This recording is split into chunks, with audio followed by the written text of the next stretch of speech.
Hello good morning students. जैसा कि हमने अपना रेस्पिरेशन का चैप्टर स्टार्ट कर रखा था, जो अपनी प्लांट फिजियोलॉजी जो अपनी 3rd नंबर की यूनिट है उसका 2nd चैप्टर है ये। ठीक है, इसमें अपन ने स्टडी किया था कि श्वसन जो होता है वो रेस्पिरेशन क्या होता है, किस प्रकार से जो अपने उच्च ऊर्जा युक्त जो अणु होते हैं वो निम्न ऊर्जा युक्त अणुओं में विघटित होते हैं, किस प्रकार से एनर्जी मुक्त होती है। उसके बाद में अपन ने ऑक्सी श्वसन अनॉक्सी श्वसन इनके बारे में भी स्टडी की थी। ठीक है, ऑक्सी और अनॉक्सी श्वसन की स्टडी करने के बाद में अपन ने देखा था कि अपना रेस्पिरेशन जो है, अपना ऑक्सी श्वसन जो है वो कहाँ संपन्न होता है। तो अपन ने रेस्पिरेशन की साइट में स्टडी की थी अपनी माइटोकॉन्ड्रिया की, कि वहां पे क्या होता है, श्वसन की प्रोसेस कंप्लीट होती है ऑक्सी श्वसन की। यूकेरियोटिक सेल्स जो होती हैं उनमें अपन ने स्टडी की थी। उसके बाद में अपना टॉपिक आता है कि ग्लाइकोलाइसिस साइकिल। उसमें अपन ने पढ़ा था जो अपनी हेक्सोज शर्करा है, जो अपना प्रोडक्ट है ग्लूकोज। जैसा कि अपन जानते हैं ये प्रोडक्ट अपने को प्लांट से मिला था। अपने लास्ट चैप्टर में अपन ने जो स्टडी की थी फोटोसिंथेसिस, वहां से प्लांट ने क्या किया था, कार्बोहाइड्रेट का फॉर्मेशन किया था, ये वही है।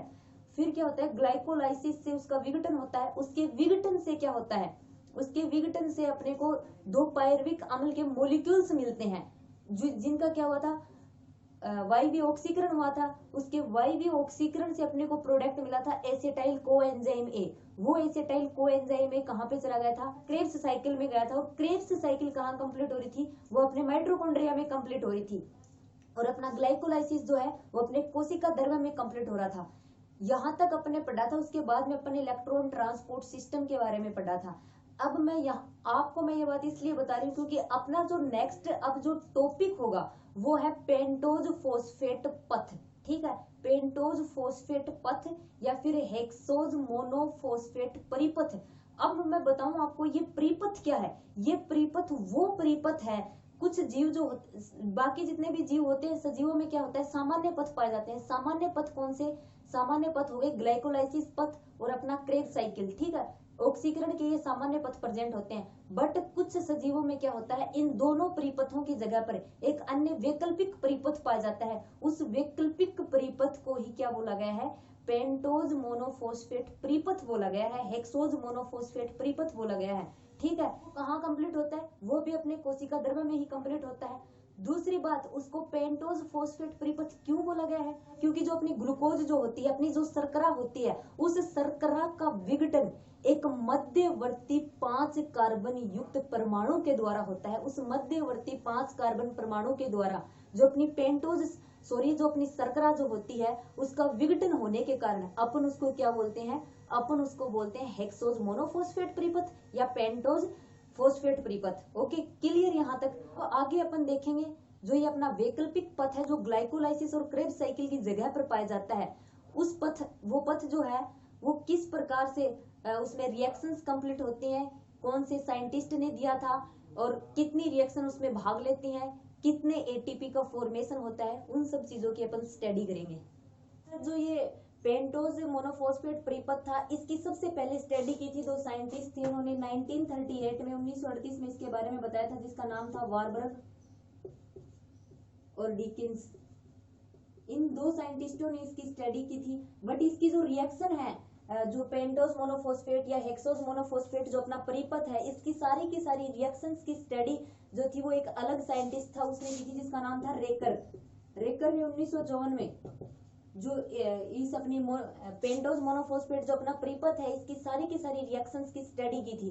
अब अपन देखेंगे कि इसमें कौन कौन सी रिएक्शंस होती हैं, किस प्रकार से जो अपनी ग्लूकोज है, जो अपनी हेक्सोज शर्करा है उसका विघटन होता है, उसके बारे में देखते हैं अपन कौन कौन सी रिएक्शन आएंगी।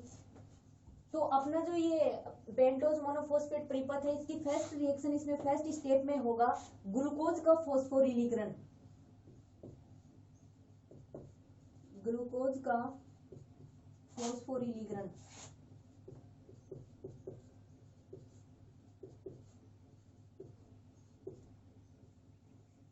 तो अब अपन देखेंगे कि अपनी ग्लूकोज का फॉस्फोरिलीकरण किस प्रकार से होता है।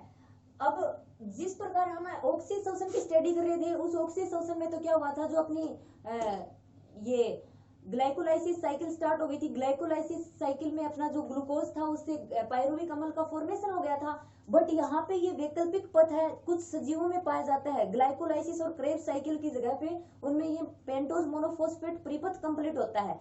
ठीक है, तो यहाँ पे अपने पास ग्लूकोज है, अपनी ग्लूकोज का फॉस्फोरिलीकरण होगा तो ग्लूकोज प्लस 6 एटीपी, क्योंकि अपने पास यहाँ पर ग्लूकोज के सेम मॉलिक्यूल हैं, 6 अणु है अपने पास ग्लूकोज के, ठीक है। यहाँ पर हेक्साकाइनेज एंजाइम की उपस्थिति में, हेक्साकाइनेज एंजाइम की उपस्थिति में फॉस्फोरिलीकरण होगा। जैसे कि अपन पहले भी डिस्कस कर चुके हैं, अपनी जो एटीपी है वो एडीपी में कन्वर्ट होगी, एडेनोसिन ट्राइफॉस्फेट से एडेनोसिन डाइफॉस्फेट का फॉर्मेशन होगा, ठीक है। तो क्या बाहर निकलेंगे, फॉस्फेट अणु बाहर निकलेंगे। तो अपने 6 एटीपी ली है तो अपने 6 फॉस्फेट अणु बाहर निकले, तो अपना प्रोडक्ट क्या बनेगा, ग्लूकोज 6 फॉस्फेट का फॉर्मेशन हो जाएगा, ग्लूकोज 6 फॉस्फेट।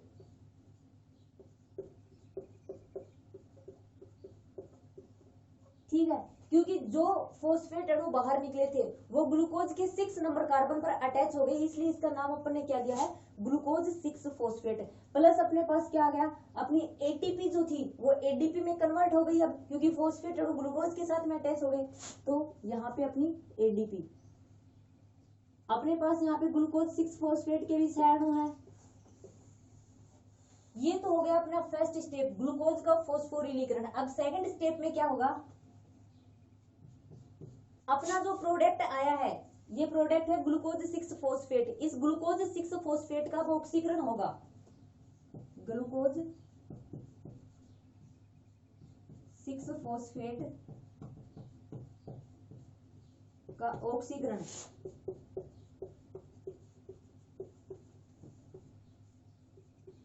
अपन देखते हैं अब ये रिएक्शन कैसे कंप्लीट होगी। ग्लूकोज 6 फॉस्फेट, ग्लूकोज 6 फॉस्फेट यहाँ पे ऑक्सीकृत हो जाएगा और फास्फोग्लूकोनिक अम्ल का फॉर्मेशन करेगा, प्लस अपनी NADP यहाँ पर भाग लेंगे, NADP। और एंजाइम कौन सा भाग लेगा, glucose 6 phosphate dehydrogenase, glucose 6 phosphate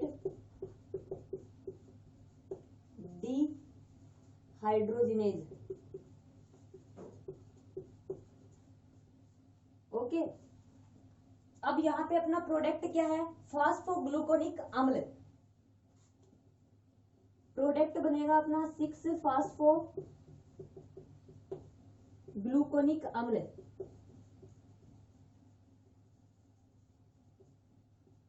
plus अपने पास आ जाएगा 6 NADPH प्लस 6H। ओके, इसके भी अपने पास 6 मॉलिक्यूल आएंगे। ये अपनी सेकंड रिएक्शन कंप्लीट हो गई। सेकंड स्टेप में क्या होता है, ग्लूकोज 6 फॉस्फेट का ऑक्सीकरण होता है, जो अपने को फर्स्ट स्टेप से ये प्रोडक्ट प्राप्त हुआ था। इसमें क्या होता है, ग्लूकोज 6 फॉस्फेट जो होता है ग्लूकोज 6 फॉस्फेट डिहाइड्रोजिनेज एंजाइम की उपस्थिति में ऑक्सीकृत हो जाता है। ऑक्सीकृत होता है तो 6 फास्फोग्लूकोनिक अम्ल का फॉर्मेशन कर लेता है, और जो हाइड्रोजन मॉलिक्यूल बाहर निकलते हैं वो NADP के साथ अटैच हो जाते हैं। NADP का क्या होता है, अपचयन हो जाता है। थर्ड स्टेप में होगा फास्फोग्लूकोनिक अम्ल, जो अपने पास प्रोडक्ट आया है फास्फोग्लूकोनिक अम्ल का विकार्बोक्सिलीकरण।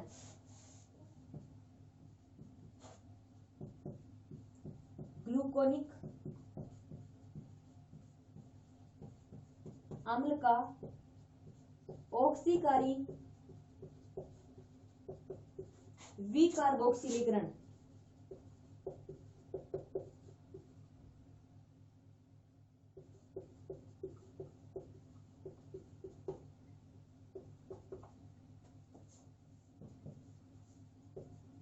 तो ये अपने पास फास्फोग्लूकोनिक अम्ल है अपना प्रोडक्ट।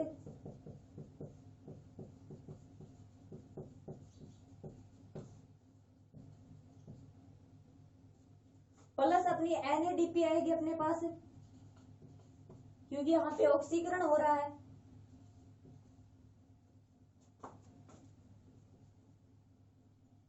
और एंजाइम कौन सा भाग लेगा, फास्फोग्लूकोनिक डिहाइड्रोजिनेज, फास्फोग्लूकोनिक डिहाइड्रोजिनेज।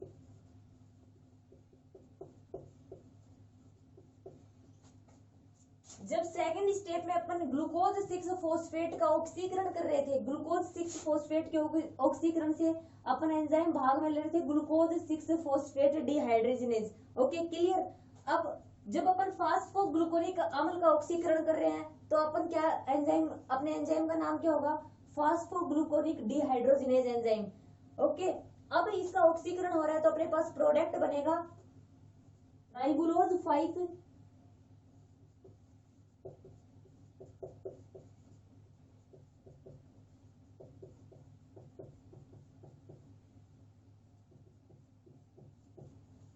प्लस 6 NADPH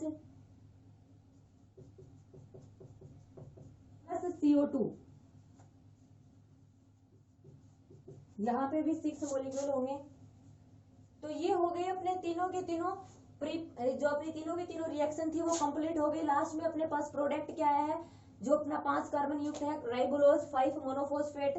तो मैं अगर आपको ये कॉन्सेप्ट एक बार फिर से क्लियर करूं तो इसमें क्या है, जैसे कि सामान्य ऑक्सीशोषण होता है, उस सामान्य ऑक्सीशोषण में अपने पास में क्या होता है, अपन ग्लाइकोलाइसिस और क्रेब्स साइकिल यूज में लेते हैं। बट कुछ सजीवों में क्या होता है, एक वैकल्पिक पथ पाया जाता है, उनके स्थान पर उस वैकल्पिक पथ को ही बोला जाता है पेंटोज मोनोफॉस्फेट त्रिपथ। ओके ये पेंटोज मोनोफॉस्फेट त्रिपथ होता है। इसमें जब शर्करा का विघटन होता है तो एक मध्यवर्ती उत्पाद का फॉर्मेशन होता है जो होता है राइबोलोज 5 मोनोफॉस्फेट। ओके अगर इसकी रिएक्शन की अपन स्टडी करें तो अपने पास सबसे पहले अपन जानते हैं कि फोटोसिंथेसिस से अपने पास क्या आया था, ग्लूकोज जो था, अपनी हेक्सोज जो शर्करा थी, कार्बोहाइड्रेट का अपने पास में फॉर्मेशन हुआ था।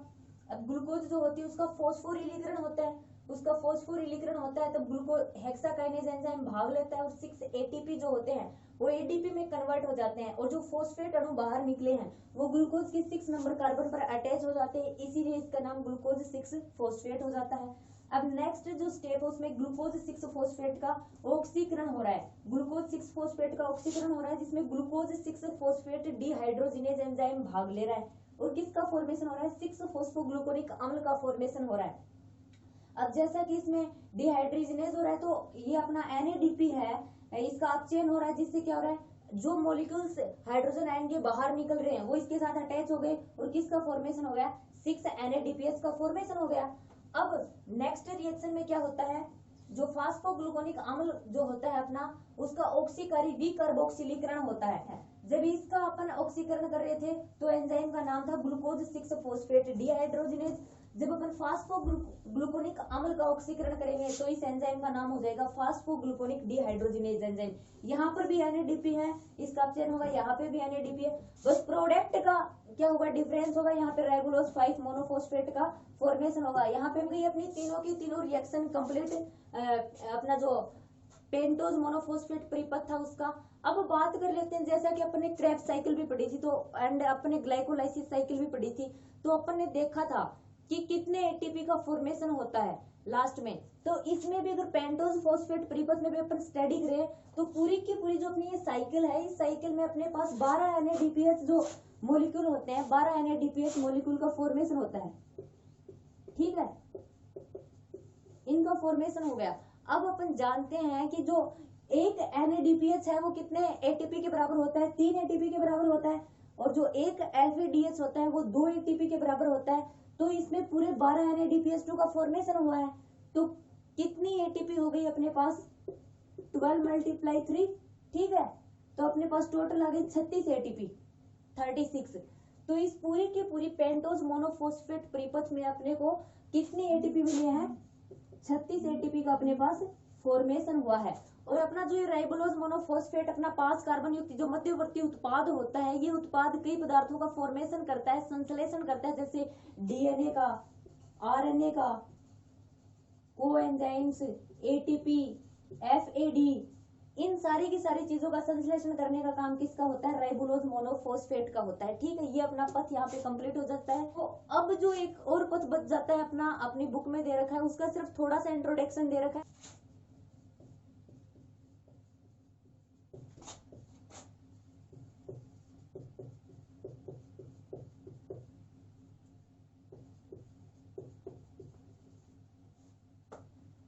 तो अपना जो नेक्स्ट पथ है वो एंडोनल डिओडोरस पथ है। तो स्टूडेंट ये जो अपना नेक्स्ट परिपथ है, इस परिपथ में ज्यादा कुछ दिया नहीं गया, बस इतना ही बताया गया कि अपने बैक्टीरिया जो होते हैं, अपने जीवाणु जो होते हैं, उन जीवाणुओं में ये पथ पाया जाता है। और इसमें जो शर्करा होती है अपने, उसके जो पायरविक अणु है उसका विघटन दर्शाया गया है। बट इसमें क्या होता है कि जो अपनी ग्लाइकोलाइसिस साइकिल दी गई है, उसकी जो रिएक्शन होती है, उसकी और इस साइकिल की रिएक्शन क्या होती है, थोड़े प्रोडक्ट जो होते हैं वो अलग अलग बनते हैं। साइकिल दे नहीं रखी है, बस इतना ही बता रखा है, ये बैक्टीरिया में पाया जाता है। और कौन से बैक्टीरिया में सबसे पहले इसकी स्टडी की गई थी, उस बैक्टीरिया का नाम बता रखा है। उस बैक्टीरिया का नाम था स्यूडोमोनास।